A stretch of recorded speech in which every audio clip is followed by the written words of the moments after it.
Hello student, good morning to all of you. Today will be discuss a physics. अपन NEET और JEE के लिए physics की बात करने वाले हैं, ठीक है ना। तो physics basically upon fundamental of physics से स्टार्ट करेंगे। फिजिक्स में जो वेटेज रहेगा हमारा, हम फिजिक्स की बात करने वाले हैं आज। फिजिक्स में कुछ 11th का पोर्शन और बेटा 12th के पोर्शन की अपन बात कर लेते हैं। This is for JEE point of view as well as NEET also, ठीक है ना। तो ये अपन बात करने वाले हैं।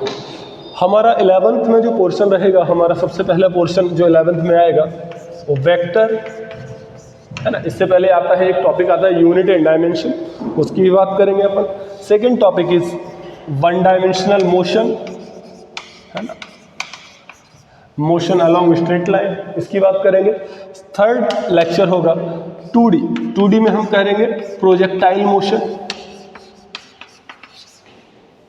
Projectile motion.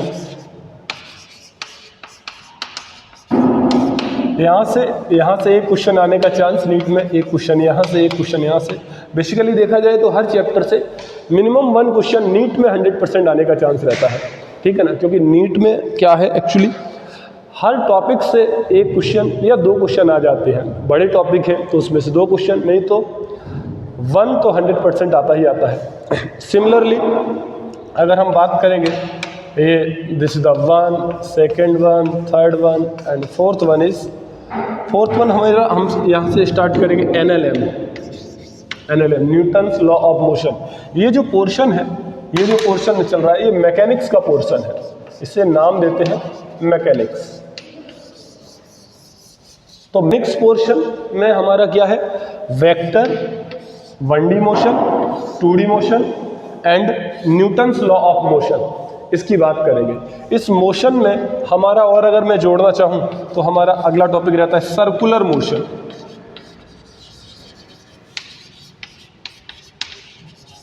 सर्कुलर मोशन और रोटेशनल मोशन,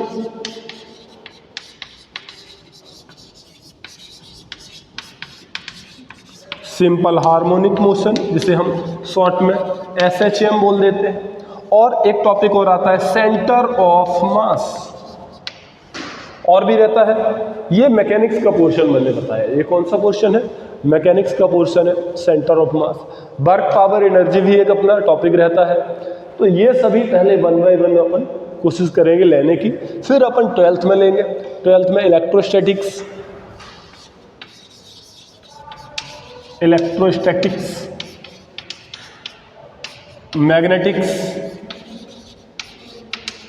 मैग्नेटिक्स में डायनामिक्स, मैग्नेटिक्स, स्टैटिक मैग्नेटिक्स अपन लेंगे, जिसमें मैग्नेटिज्म आएगा, EMI आएगा, AC आएगा, इन सब चीज, ट्रांसफार्मर आएगा, EMW आएगी, इलेक्ट्रोमैग्नेटिक वेव, सॉरी, ऑप्टिक्स भी आएगा बच्चों। मैं ओवरऑल सभी टॉपिक की नाम नहीं ले रहा हूँ यहाँ पर मैं आपको बस ये पॉइंट ऑफ व्यू, मेरा पॉइंट ऑफ व्यू ये है यहाँ से कि आपको, जैसे कि ऑप्टिक्स में क्या कौन सी ऑप्टिक्स, वेव ऑप्टिक्स, और बेटा कौन सी, रे ऑप्टिक्स। ऐसे ही फ्लूइड मैकेनिक्स भी आता है। हालांकि ये किसका पोर्शन है, ये 11th का पोर्शन है, फ्लूइड मैकेनिक्स। थर्मो, ये भी 11th का पोर्शन है, थर्मोडायनामिक्स, KTG आता है, थर्मोडायनामिक्स भी आता है, थर्मोडायनामिक्स और KTG, kinetic theory of gas, ये सभी टॉपिक आते हैं। साउंड है ना बेटा, साउंड भी आता है, साउंड है ना, वेव है ना, वेव साउंड, ये सब चीज़ें आती हैं। SHM के जरिए हम साउंड वेव को आसानी से समझ सकते हैं। इन सब टॉपिक की अगर मुझे अच्छे से डिटेल में चर्चा करनी है तो मुझे बहुत अच्छे से आने चाहिए, क्या बेटा, मैकेनिक्स। आपका मैकेनिक्स जो है बैकबोन है फिजिक्स का। अगर आपको मैकेनिक्स नहीं आती देन आप अपना 100% टॉपिक को अच्छा नहीं कर पाओगे। इवन नीट में चलो हो भी सकता है, बट आप point of JEE point of view से आप उतना ज़्यादा स्ट्रॉन्ग टॉपिक नहीं कर पाओगे। तो जाहिर सी बात है, चूंकि हम बार बार फोकस कर रहे हैं मैकेनिक्स पर, तो हम सबसे पहले मैकेनिक्स का पोर्शन स्टार्ट करेंगे। इसीलिए पहले 11th पढ़ाया जाता है, उसके बाद बच्चों 12th, है ना। तो हम ज़्यादा टाइम ना आपका बर्बाद करते हुए हम टॉपिक ले रहे हैं। सबसे पहला टॉपिक वेक्टर से अपन स्टार्ट करते हैं। तो आज हम वेक्टर के बारे में चर्चा करेंगे बच्चों। वेक्टर आपने हालांकि बचपन में ही पढ़ा है। वेक्टर क्वांटिटी स्केलर क्वांटिटी, मेरे ख्याल से आपको पता होगा कि वेक्टर क्वांटिटी वे क्वांटिटी दे हैव या those have direction as well as magnitude present also. तो ऐसी क्वांटिटी को अपन बेटा कौन सा क्वांटिटी बोलते हैं? वेक्टर क्वांटिटी बोलते हैं। तो हम बेटा स्टार्ट करने वाले हैं टॉपिक कौन सा? वेक्टर 11th का पोर्शन है ना। कोशिश करेंगे कि एक या दो वीडियो में मैक्सिमम खत्म कर दें, ठीक है ना। तो वेक्टर जो है, वेक्टर में सबसे पहला पोर्शन अगर हम पढ़ेंगे तो हम बोलेंगे टाइप्स ऑफ वेक्टर। क्या बोलेंगे? Types of vector. कि वेक्टर के क्या क्या टाइप्स है, काइंड्स ऑफ वेक्टर क्या क्या है। उससे पहले हमें पता है कि वेक्टर जो होता है एक ऐसी क्वांटिटी जिसमें मैग्नीट्यूड के साथ साथ किसकी डायरेक्शन भी प्रेजेंट होती है, ऐसी क्वांटिटी को अपन वेक्टर क्वांटिटी बच्चों बोलते हैं, ठीक है ना। टाइप्स ऑफ वेक्टर के बाद अपन लेने वाले हैं बेटा क्या? इसमें कुछ लॉ लेंगे। अब वो लॉ क्या होंगे? एक ट्रायंगल्स लॉ होता है और एक होता है बेटा पैरेललोग्राम लॉ, है ना। पैरेललोग्राम लॉ, ये जो लॉ है एडिशन और सब्ट्रैक्शन के लिए यूजफुल होते हैं कि हमें दो वेक्टरों को ऐड करना है, दो वेक्टरों को सब्ट्रैक्ट करना है ना। इंडेक्स एक तरह से तैयार कर रहे हैं अपन कि अपने को क्या क्या इस चैप्टर में पढ़ना है, ठीक है। तो हम एडिशन और सब्ट्रैक्शन के लिए दो लॉ पढ़ेंगे, ट्रायंगल्स लॉ एंड बोलो पैरेललोग्राम लॉ, ठीक, वेरी गुड। उसके बाद हमें चर्चा करनी पड़ेगी कि प्रोडक्ट के बारे में। किसके बारे में? प्रोडक्ट मल्टीप्लिकेशन, है ना, प्रोडक्ट के बारे में। अब प्रोडक्ट जो है ये प्रोडक्ट दो टाइप के होते हैं। हालांकि अगर फिजिक्स की दृष्टि से देखें तो एक ही प्रोडक्ट है, अपने को क्रॉस प्रोडक्ट पढ़ाया जाता है। बट अगर और हम डिटेल में जाएं तो हमारे प्रोडक्ट 2D में भी हो सकता है और 3D में भी। मान लेते हैं इन 2D, इन 2 डायमेंशनल प्रोडक्ट जो है, ऐसे प्रोडक्ट को वेक्टर प्रोडक्ट या क्रॉस प्रोडक्ट बोलते हैं। और this is the one and the second one is dot product. तो एक तो है बेटा आपका क्रॉस प्रोडक्ट और एक हो जाएगा डॉट प्रोडक्ट। ऐसे ही अगर इन 3D की बात करें, 3D में भी दो प्रोडक्ट होते हैं। एक होता है स्केलर ट्रिपल प्रोडक्ट STP और एक होता है वेक्टर ट्रिपल प्रोडक्ट VTP। हालांकि ये मैथ्स वाले स्टूडेंट के लिए इंपॉर्टेंट होता है, फिजिक्स में नहीं पढ़ाया जाता है। स्केलर ट्रिपल प्रोडक्ट STP बोलते हैं, वेक्टर ट्रिपल प्रोडक्ट क्या बोलते हैं? VTP। बिल्कुल सही बोल रहे हो, VTP बोलते हैं। तो इन 3D इन 2D। 2D में कौन कौन से? क्रॉस प्रोडक्ट और डॉट प्रोडक्ट। क्रॉस प्रोडक्ट जो होता है इसको हम वेक्टर प्रोडक्ट भी बोल देते हैं। कौन सा प्रोडक्ट बोल देते हैं बेटा? Vector product. और डॉट प्रोडक्ट जो होता है बच्चों, इसको अपन, इसका एक नाम है, इसको कौन सा प्रोडक्ट? स्केलर प्रोडक्ट भी बोल देते हैं। स्केलर प्रोडक्ट भी बोल देते हैं, ठीक है। उसके बाद एक और चीज अपन पढ़ेंगे इसमें, रिजोल्यूशन ऑफ वेक्टर। क्या पढ़ेंगे? Resolution of vector. या इसको रिजोल्यूशन को एक नाम और देते हैं, कंपोनेंट ऑफ वेक्टर। क्या बोलते हैं? Component of vector. चाहे आप रिजोल्यूशन नाम हो या कंपोनेंट, बात एक ही है।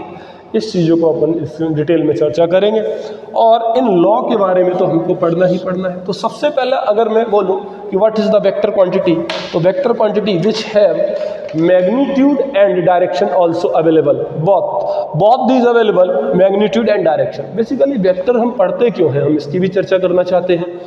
वेक्टर हम इसलिए पढ़ रहे हैं, थोड़ा मैं फास्ट बोल रहा हूँ बिकॉज वीडियो हमें ज़्यादा लंबी ना बनाते हुए छोटी वीडियो बनानी है जिससे आपकी सहूलियत रहे, इसलिए हम छोटी वीडियो बनाना चाह रहे हैं। तो थोड़ा सा फास्ट बोल रहे हैं, मे भी आपको प्रॉब्लम नहीं आ रही होगी।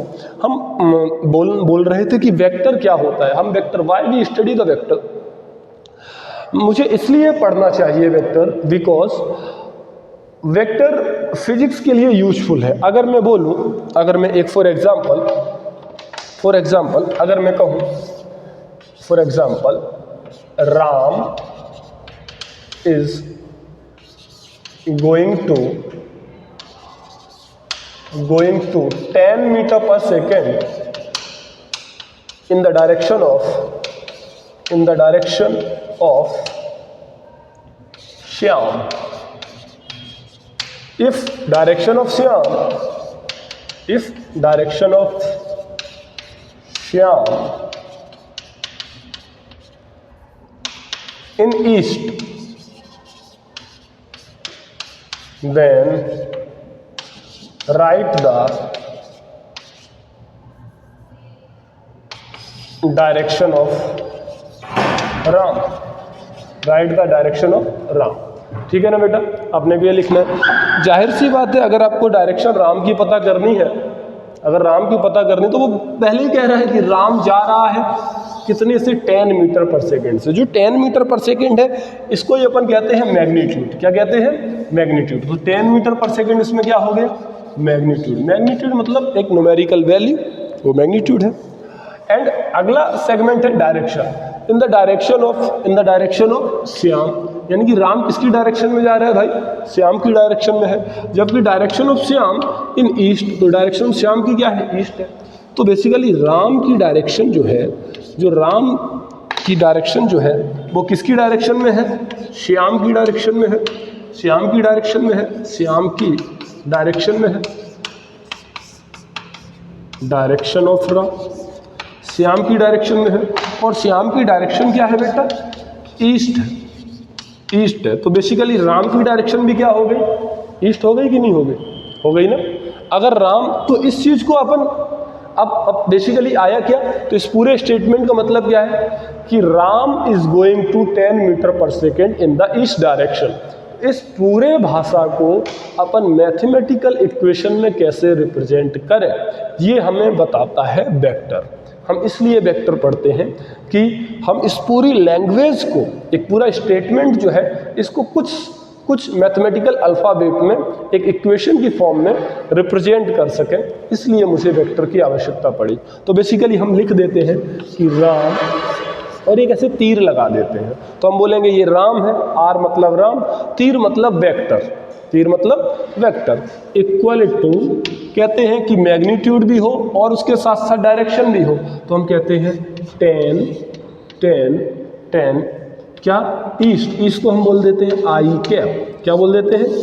आई कैप। और इधर लिख देंगे मीटर पर सेकेंड। तो बेसिकली राम वेक्टर जो आ गया, वो आ गया 10 आई कैप। अब आई कैप का मतलब क्या होता है अभी मैं बता देता हूँ, अभी आप याद रख लीजिएगा। आई कैप का मतलब होता है एक यूनिट वेक्टर है जो ईस्ट की डायरेक्शन में है। ठीक है ना बच्चों? तो आई कैप एक यूनिट। तो इस पूरे स्टेटमेंट का मतलब जो है, हमने कितनी छोटी सी मैथमेटिकल इक्वेशन में पूरा लिख दिया कि राम जो है इक्वल टू 10 आई कैप, यानी कि 10 यूनिट जा रहा है। आई कैप मतलब, आई कैप को मान के चलिएगा ईस्ट है, मैं बोल रहा हूँ, मैं बताऊंगा अभी। तो ईस्ट की डायरेक्शन में, तो 10 आई कैप का मतलब कोई राम बंदा है वो 10 ईस्ट की डायरेक्शन में जा रहा है, और आगे क्या लिखा है? Metre per second. तो इसका मतलब वो भाग रहा है। मीटर पर सेकेंड तो यूनिट किसकी होगी? स्पीड की हो गई। तो राम जो है 10 मीटर पर सेकेंड ईस्ट की डायरेक्शन में जा रहा है। ऑल राइट, ठीक है, अच्छी बात है अगर समझ में आ गई तो अगर ये चीज हमें ये चीज किसके लिए पढ़ रहे हैं? इस पूरी एक स्टेटमेंट को एक मैथमेटिकल इक्वेशन में बदलने के लिए पढ़ रहे हैं, जिससे कि मुझे पूरा आइडिया इस मैथमेटिकल इक्वेशन से, इस पूरे स्टेटमेंट का हो जाएगा। हम बेसिकली बेटा फिजिक्स जो है, मैथ्स जो है, बेसिकली फिजिक्स में यूज करने के लिए ही ज़्यादातर हमारी मैथ्स को पढ़ा जाता है, क्योंकि पूरे फिजिक्स में यूज होता है मैथ्स का। जैसे कि यहाँ पर देखो, अब मैं इसको स्टेटमेंट में तो नहीं लिख सकता ना, मुझे सॉल्व करना होगा तो कहीं मैथमेटिकल इक्वेशन चाहिए होंगी, इसलिए हम मैथ्स को पढ़ते हैं। बिल्कुल, तो हम वेक्टर जो है किस लिए पढ़ रहे हैं? इस पूरे स्टेटमेंट को एक मैथमेटिकल इक्वेशन में डील करने के लिए। चलो ठीक है, अच्छी बात है, अगर आप बोल रहे हो तो मैं समझ में आ रहा होगा आपको, उम्मीद है। ओके, सो वेक्टर क्या है? एक क्वांटिटी है। वेक्टर क्या है? एक क्वांटिटी है जिसमें मैग्नीट्यूड एंड डायरेक्शन होता है। सिमिलरली एक क्वांटिटी और होती है स्केलर क्वांटिटी। क्या होती है? Scalar quantity. इसमें केवल और केवल only they have magnitude present. क्या प्रेजेंट? चलो बच्चे, कुछ नहीं गेट बंद कर दिया तो बच्चे, ठीक है, एनीवे हाँ, तो अपन वेक्टर ले रहे हैं और समझ रहे हैं वेक्टर को फिर से दोबारा एक बार कि वेक्टर क्या है। हाँ, एनालिसिस कर लिया अपन ने।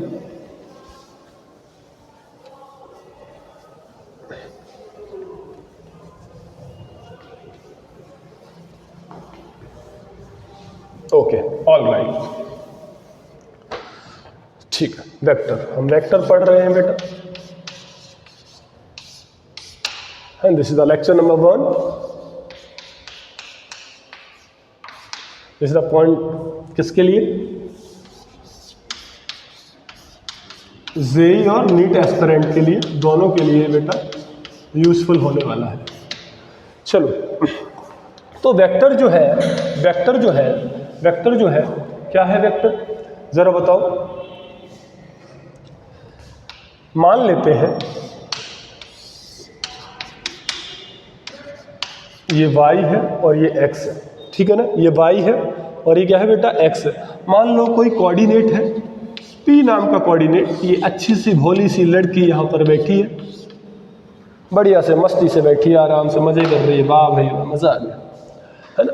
इसके कोऑर्डिनेट अपन बोल देते हैं x, y। इसके कोऑर्डिनेट क्या है, x, y। तो हमें x, y मुझे यहाँ पर पहुँचना है, तो सबसे पहले इधर चलेंगे और फिर किधर चलेंगे, इधर चलेंगे। तो ये वाला जो है x है, ये वाली डिस्टेंस कितनी है, y है, और ये वाली जो है ये क्या है, अगर ये ओरिजिन है तो ये p है, तो ये मिल जाएगा OP वेक्टर। क्या बोलेंगे इसे, OP वेक्टर। चूंकि ये क्या है, किसी बच्चे की क्या बता रहा है, पोजीशन बता रहा है, इसलिए मुझे इस वेक्टर का नाम देना होगा पोजीशन वेक्टर।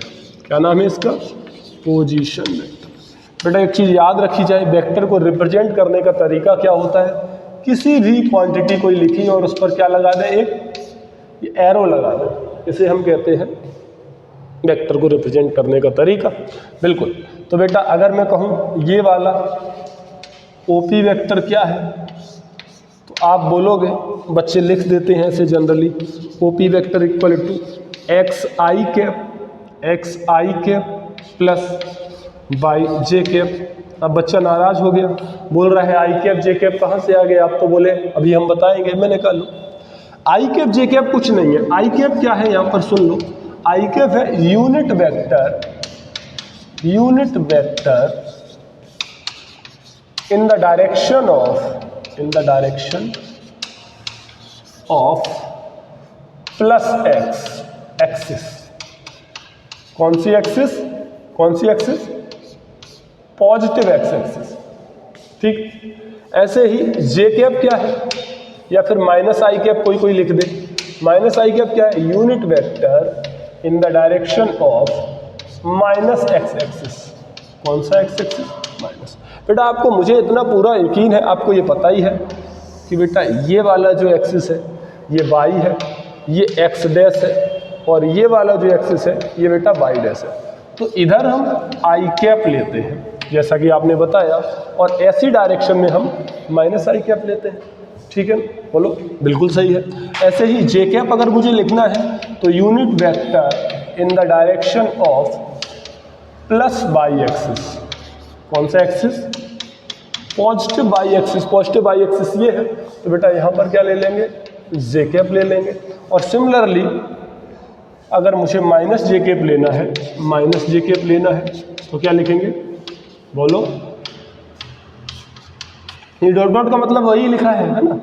हाँ बिल्कुल सही बोल रहा है बच्चा कि माइनस बाई एक्सिस, एकदम चमक गया बेटा, सही है, वही कर रहे हैं। प्लस एक्सिस में प्लस जे कैप और माइनस बाई में माइनस जे कैप, तो यहाँ पर आ जाएगा माइनस जे कैप और यहाँ पे आ जाएगा प्लस का आई कैप। समझ में आ गई बेटा। प्लस एक्सिस को एक और चीज़ बोलते हैं, इस चीज़ को हम बोलते हैं बेटा, ये ईस्ट बोलते हैं। सर क्या बोलते हैं, ईस्ट। और इसे बोलते हैं बेटा वेस्ट। क्या बोलते हैं, वेस्ट। इसे बोलते हैं नॉर्थ। क्या बोलते हैं, और इसे बोलते हैं बेटा क्या, साउथ बोल देते हैं, ठीक है ना बेटा। क्या बोलते हैं, साउथ बोलते हैं, ठीक है। तो इसे ईस्ट वेस्ट नॉर्थ साउथ बेटा बोल देते हैं, ठीक है।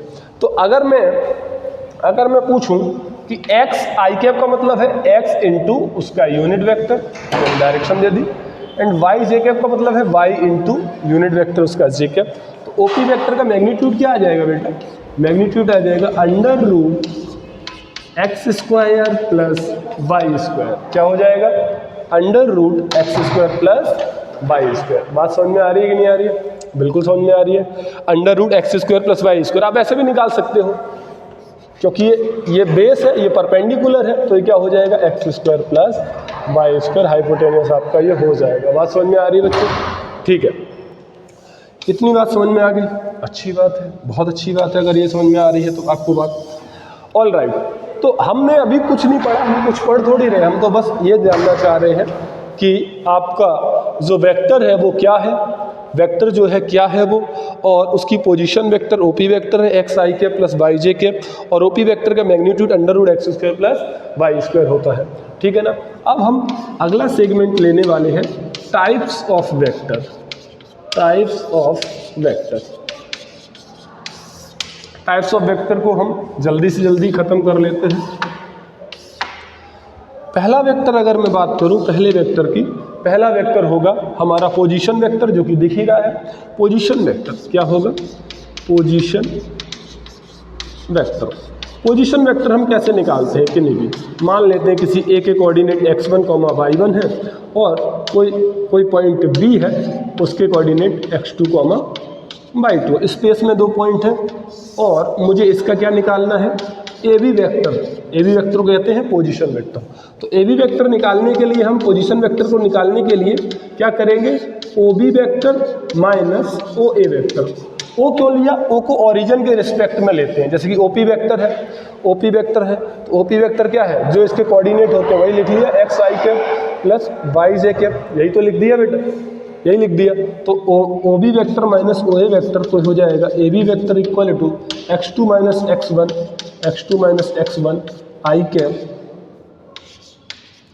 प्लस y2 माइनस y1 क्या हो जाएगा बेटा, जे कैप हो जाएगा। ये हमारा ए बी वेक्टर हो जाएगा, हो जाएगा कि नहीं हो जाएगा। और अगर मुझे ए बी वेक्टर का मैग्नीट्यूड निकालना है, क्या निकालना है, मैग्नीट्यूड। ए बी वेक्टर का मैग्नीट्यूड निकालना है बेटा। मैग्नीट्यूड का मतलब होता है उसकी लंबाई, लेंथ ऑफ वेक्टर। तो वो क्या हो जाएगा, यहाँ पे क्या किया था, आई कैप के कोफिशिएंट का स्क्वायर प्लस जे कैप के कोफिशिएंट का स्क्वायर। ऐसे यहाँ पे क्या करेंगे, x2 माइनस x1 का स्क्वायर प्लस जे कैप का कोफिशिएंट क्या है, y2 माइनस, बिल्कुल सही बोल रहे हो बेटा, y2 माइनस y1 का स्क्वायर। ये आपका हो जाएगा। हालांकि आप डिस्टेंस फार्मूला भी जानते हो, यही तो डिस्टेंस फार्मूला होता है, x2 माइनस x1 का square plus y2 minus y1 का स्क्वायर। तो ये लंबाई मिलाती है, ऐसे ये ए बी वेक्टर मिलाएगा। क्या मिल जाएगा, ए बी वेक्टर। बेटा ए बी वेक्टर जहाँ पर एरो का है उसे हेड बोलते हैं, जहाँ एरो होता है वो क्या होता है, हेड, और जहाँ पर ये इसे बोलते हैं टेल। क्या बोलते हैं, इसे टेल बोलते हैं, ठीक है ना। इसे सर बोलते हैं, या इसे बोल सकते हैं उसका एंड पॉइंट, इसे इसका, ठीक है ना, इसे एंड पॉइंट पूछ बोल देते हैं कोई, ठीक है। Position vector. अगला वेक्टर जो आएगा बेटा, अगला वेक्टर हम क्या बोलेंगे, अगले वेक्टर को हम क्या बोलेंगे, अगले वेक्टर को बस मैं 5 मिनट चाहिए मुझे।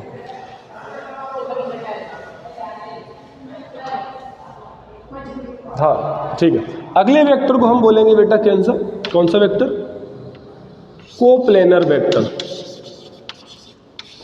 कोप्लेनर वेक्टर, कोप्लेनर वो वेक्टर होते हैं, ऐसे वेक्टर जो एक ही प्लेन में आए।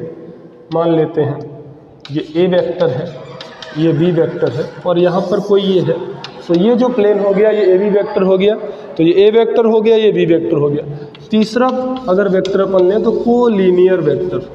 कोलिनियर वेक्टर क्या होता है, कोलिनियर वेक्टर जो एक ही लाइन पर हो, जैसे कि ये वेक्टर मान लो स्मॉल ए वेक्टर है, और अगला वेक्टर एक और ले लेते हैं, कौन सा वेक्टर है, बी वेक्टर है, तो ये वेक्टर जो है कोलिनियर वेक्टर बोले जाएंगे। एंड सिमिलरली को इनिशियल वेक्टर, कौन सा, को इनिशियल वेक्टर, को इनिशियल वेक्टर। को इनिशियल वेक्टर क्या होते हैं, जो एक ही, बिल्कुल सही, जो एक ही पॉइंट से स्टार्ट हो वो वेक्टर को इनिशियल पॉइंट कहलाएंगे। तो ये ए वेक्टर और ये बी वेक्टर, कुछ खास नहीं, इसलिए मैं जल्दी निपटा रहा हूँ भाई, इसमें कुछ खास नहीं है, मैं इसलिए जल्दी निपटा रहा हूँ। हाँ यार, कोई खास नहीं है। तो कोलिनियर वेक्टर, को इनिशियल वेक्टर और कोप्लेनर वेक्टर, बात समझ में आ गई। एक वेक्टर और होता है नल वेक्टर। क्या होता है? Null vector. नल वेक्टर बड़ा अच्छा वेक्टर, अजीब वेक्टर है ये, एकदम अजीब वेक्टर है। कैसे वेक्टर है? अजीब वेक्टर है। क्यों है पता है? इसलिए है क्योंकि इसका मैग्नीट्यूड क्या होता है? 0। इसका मैग्नीट्यूड कितना होता है? 0। तो जैसे कि मैग्नीट्यूड 0 का मतलब अगर मैंने इतना भी वेक्टर बना दिया तो इसको लंबाई आ जाएगी कि नहीं आ जाएगी? पर इसका मैग्नीट्यूड 0 को रखने का मतलब है इस वेक्टर को मान लो ऐसे बना दिया तो ये तो वेक्टर की लंबाई आ गई ना। तो मैग्नीट्यूड कुछ बेटा वेक्टर की लंबाई ही आपकी क्या कहलाती है? मैग्नीट्यूड। समझ में आ रही है बात? तो अगर मैं मैग्नीट्यूड 0 बोल रहा हूं तो इस लंबाई को 0 होना पड़ेगा कि नहीं पड़ेगा? पड़ेगा ना। तो वेक्टर को 0, लंबाई को 0 होना पड़ेगा। तो मैंने कहा लंबाई को 0 करो, तो जैसे ही लंबाई को 0 किया तो ये कैसा आ गया? पॉइंट वेक्टर आ गया। तो बेटा ये मैग्नीट्यूड, अब पर इसकी डायरेक्शन इधर भी हो सकती है, इधर भी हो सकती है, इधर भी हो सकती है, इधर भी हो सकती है। तो नल वेक्टर जो है इसका मैग्नीट्यूड तो 0 रहता है बच्चों, पर इसकी डायरेक्शन डिफाइन नहीं होती है। तो बेटा हम क्या कहेंगे?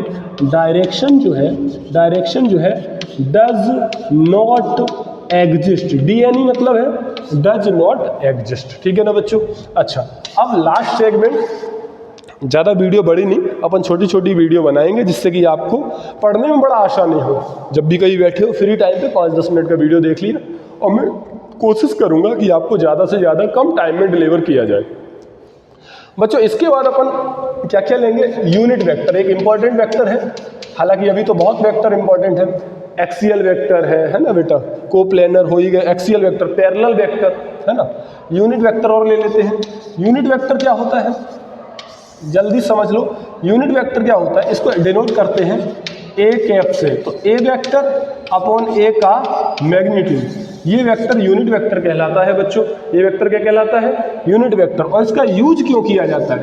यूज इसका फॉर डायरेक्शन के लिए, यूज फॉर डायरेक्शन। इसका डायरेक्शन को निकालने के लिए केवल यूज किया जाता है यूनिट वेक्टर का, ध्यान रखिएगा। यूज फॉर डायरेक्शन के लिए इसका यूज किया जाता है। ठीक है ना? तो ये यूनिट वेक्टर कहलाता है। और द लास्ट वेक्टर इज, हम अगर लास्ट वेक्टर, इसको आपने नोट कर लिया? हाँ, द लास्ट वेक्टर इज, और भी एक्सियल वेक्टर भी होता है, जैसे कि एक एक्सियल वेक्टर। एक्सियल वेक्टर क्या होता है? एक्सियल वेक्टर मान लो जैसे फैन चल रहा है या कोई भी चीज़ की डायरेक्शन, इसकी डायरेक्शन देने के लिए राइट हैंड थंब का यूज करते हैं। अगर आप मान लेते हैं कोई ए वेक्टर ये है और कोई ये बी वेक्टर है और इनकी डायरेक्शन देनी है, तो हम ए क्रॉस बी से हमारा डायरेक्शन किधर आएगा? ए क्रॉस बी, यानी कि आउटवर्ड आएगा, बाहर की ओर आएगा ये डायरेक्शन, है ना बेटा। तो बाहर को हम दिखाते हैं डॉट से दिखाते हैं। डॉट को कहाँ से दिखाते हैं? जब आप मैग्नेटिज्म पढ़ोगे तो डॉट से बाहर। तो ए क्रॉस बी का डायरेक्शन, ए क्रॉस बी का डायरेक्शन किधर होगा? डॉट। डॉट मतलब आउटसाइड, डॉट मतलब आउटसाइड। ऐसे ही बी क्रॉस ए, है ना, किसके लिए? राइट हैंड थंब रूल से इसकी हम डायरेक्शन देते हैं। डायरेक्शन किससे देते हैं बेटा? राइट हैंड थंब रूल से। तो अगर मैं बी क्रॉस ए करूंगा तो राइट हैंड थंब रूल, तो उंगलियों को मोड़ो, तो बी क्रॉस ए, तो बी क्रॉस ए कहाँ होगा? इनसाइड। इनसाइड को बेटा क्रॉस से दिखाते हैं, ठीक है ना। तो इनसाइड इसकी क्या होगी? इनसाइड, प्लेन के अंदर की ओर इसकी डायरेक्शन होगी बी क्रॉस ए की। मैं बच्चों को बोल देता हूँ, आपको अगर आपको इनसाइड आउटसाइड में दिक्कत आ रही है तो आप ऐसे याद कर लो। आपने एक टैबलेट सुना होगा, क्रॉस इन। क्रॉस इन होता है, तो क्रॉस अगर आ रहा है तो इन, और बेटा डॉट है तो आउट हो जाता है। इसका मैग्नेटिज्म में अपन पढ़ोगे, क्रॉस डॉट वहाँ पे आपको पढ़ाया जाएगा। Okay, next vector parallel vector. क्या बेटा? ये इंपॉर्टेंट वेक्टर है। पैरेलल वेक्टर क्या होता है? दो वेक्टर ए है और ये वेक्टर बी है। तो ये ए वेक्टर है, ये बी वेक्टर है। ये वेक्टर पैरेलल कब कहे जाएंगे? A vector parallel to B vector कब कहा जाएगा? जब ए वेक्टर मल्टीप्लाई हो lambda times of B vector, ऐसे बोल सकते हैं। हालांकि फिजिक्स की भाषा में इसको हम ऐसे नहीं बोलेंगे, फिजिक्स में ये बोल देते हैं दो वेक्टर पैरेलल तब कहे जाएंगे if the direction of both vector are equal. Direction कैसी होनी चाहिए? सेम होनी चाहिए। तो वो वेक्टर कैसे वेक्टर कहलाएंगे? पैरेलल वेक्टर कहलाएंगे। बात समझ में आ गई? अच्छा ठीक है, ऐसे वेक्टर पैरेलल वेक्टर कहलाएंगे। और क्या है? अगर इन वेक्टर के मैग्नीट्यूड को इक्वल कर दो, भाई ए वेक्टर और बी वेक्टर की डायरेक्शन इधर ही तो है, देखो दिख रही है कि नहीं दिख रही है? ये ए है और ये क्या है? बी वेक्टर है, इनकी डायरेक्शन सेम है। बट इक्वल वेक्टर में क्या हो जाएगा, इक्वल वेक्टर में छोटा सा अंतर आएगा, ये ए वेक्टर है और बी वेक्टर को भी ए वेक्टर के बराबर कर देंगे, तो ए वेक्टर इक्वल हो जाएगा किसके, बी वेक्टर के। तो इसमें क्या हो जाएगा, मैग्नीट्यूड, बोलो मैग्नीट्यूड एंड डायरेक्शन दोनों कैसी हो जाएंगी बेटा, सेम हो जाएंगी। ओके, ऐसे ही लास्ट वेक्टर एक और बचता है, वो है बेटा कौन सा वेक्टर, जल्दी से देखो, वो वेक्टर है एंटी पैरेलल वेक्टर। कैसा, एंटी पैरेलल वेक्टर। जाहिर सी बात है पैरेलल नहीं उल्टे हो, जैसे कि ये ए वेक्टर है और ये वेक्टर कैसा है, बी वेक्टर है, तो A vector B vector anti parallel तब कहे जाएंगे जब इफ डायरेक्शन जो हो कैसी हो, अपोजिट हो। कैसी हो, डायरेक्शन कैसी होनी चाहिए, अपोजिट होनी चाहिए, डायरेक्शन अपोजिट होनी चाहिए। और एक वेक्टर आएगा अपोजिट वेक्टर, या जिसे बोलते हैं हम नेगेटिव वेक्टर। क्या बोलते हैं, या तो अपोजिट बोलते हैं या क्या बोलते हैं उसे, नेगेटिव वेक्टर। नेगेटिव वेक्टर में बस कुछ नहीं होता है, दो एंटी पैरेलल वेक्टर जो होते हैं उनको क्या कर दो, उनके मैग्नीट्यूड को क्या करा दो, इक्वल करा दो। तो यहाँ पर क्या होगा, मैग्नीट्यूड तो सेम हो जाएंगे और डायरेक्शन क्या हो जाएगी बच्चों, डायरेक्शन क्या हो जाएगी, क्या हो जाएगी, अपोजिट हो जाएगी। कैसी हो जाएगी, अपोजिट हो जाएगी। तो ये वेक्टर क्या कहलाएंगे, opposite vector, sorry negative vector कहलाएंगे। तो ये हमने टाइप्स ऑफ वेक्टर के बारे में जान लिया। नेक्स्ट क्लास में अपन और आगे बात करेंगे, है ना, ट्रायंगल्स लॉ, पैरेललोग्राम लॉ के बारे में बात करेंगे, एडिशन कैसे किया, दो वेक्टर को ऐड कैसे करते हैं, सब्ट्रैक्ट कैसे करते हैं। आज हमने कुछ नहीं, आज हमने छोटी सी चर्चा की कि हम फिजिक्स को कैसे डील करेंगे। छोटे छोटे वीडियो लाएंगे आपके सामने जिससे कि आपको बहुत ज़्यादा बेनिफिट रहेगा, ठीक है ना। तो वेक्टर हमने शुरुआत की, वेक्टर वो क्वांटिटी होती है जिसमें मैग्नीट्यूड प्लस डायरेक्शन की आवश्यकता होती है, और टाइप्स ऑफ वेक्टर लिए, पोजीशन वेक्टर लिया और आपको सिखाया कि एक्सियल वेक्टर क्या होता है। इन सभी प्रकार के वेक्टर को अपने समझ, सबसे इंपॉर्टेंट वेक्टर जो है यूनिट वेक्टर है, इस पर अपन कल क्वेश्चन भी लेंगे। So okay then, thank you, see you tomorrow बेटा, थैंक यू सो मच।